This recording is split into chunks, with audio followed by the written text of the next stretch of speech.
Hello दोस्तों, आज मेरे द्वारा सीडीपी की प्रैक्टिस का पार्ट 15 कराया जा रहा है।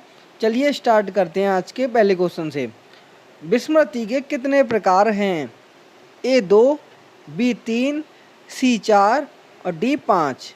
जब हम विस्मृति के प्रकारों की बात करें तो इसके प्रकार दो बताए गए हैं, जिसमें पहला आता है निष्क्रिय विस्मृति, दूसरा आता है सक्रिय विस्मृति। निष्क्रिय विस्मृति क्या होती है, हम उसको समझते हैं। निष्क्रिय विस्मृति हम उसे बोलते हैं, यह विस्मृति अभ्यास की कमी के कारण इसमें व्यक्ति इसको भूल जाता है। और सक्रिय विस्मृति वह होती है जिसमें व्यक्ति जानबूझकर अपने दुखद यादों को भूलने का प्रयास करता है। तो इसका जो राइट आंसर हो जाएगा हमारा A is the right answer. अब हम नेक्स्ट पर चलते हैं। अनाभ्यास का सिद्धांत सर्वप्रथम किसने दिया? ए एबिंगहॉस, बी हल, सी गुथरी और डी थॉर्नडाइक। जब हम अनाभ्यास के सिद्धांत की बात करें तो ये विस्मृति का सिद्धांत के अंतर्गत आता है। ये सिद्धांत एबिंगहॉस के द्वारा दिया गया था। एबिंगहॉस ने इस सिद्धांत में यह बताया था कि जब हम सीखी गई या याद की गई जानकारी को याद नहीं करते हैं तो हम अक्सर उसे भूल जाते हैं। तो इसका जो राइट आंसर हो जाएगा हमारा A is the right answer. और हम नेक्स्ट पे चलते हैं। कैटल ने सील गुणों को कितने भागों में बांटा है? A1, B2, C3 और D4। जब हम कैटल के अनुसार सील गुणों की बात करें तो उन्होंने दो बताए हैं, जिसमें पहला आता है हमारा स्रोत सील गुण,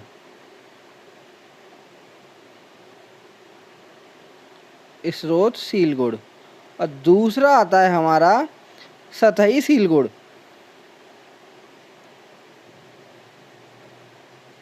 तो इसका जो राइट आंसर हो जाएगा हमारा B is the right answer. अब हम नेक्स्ट पर चलते हैं। व्यक्तित्व का PEN मॉडल किसने दिया? A Carl Rogers, B Eysenck, C Kretschmer और डी युंग। जब हम व्यक्तित्व के PEN मॉडल की बात करें तो ये हैंस आइजेंक के द्वारा दिया गया है। इसमें उन्होंने पी का अर्थ बताया था साइकोटिज्म, जिसे हम हिंदी में बोलते हैं विक्षिप्तता, और ई का अर्थ उन्होंने बताया था एक्सट्रोवर्जन, जिसे हम बोलते हैं बहिर्मुखता, और उन्होंने एन का मतलब बताया था न्यूरोटिसिज्म, जिसका अर्थ होता है तंत्रिका ताप। और तंत्रिका ताप शब्द का सर्वप्रथम प्रयोग व्यक्तित्व में आइजेंक के द्वारा किया गया था। तो इसका जो राइट आंसर हमारा हो जाएगा B is the right answer. हम नेक्स्ट पर चलते हैं। विश्लेषणात्मक मनोविज्ञान के जनक कौन हैं? A Jung, B Sheldon, C Kretschmer और डी हल। इसको हम बोलते हैं विश्लेषणात्मक।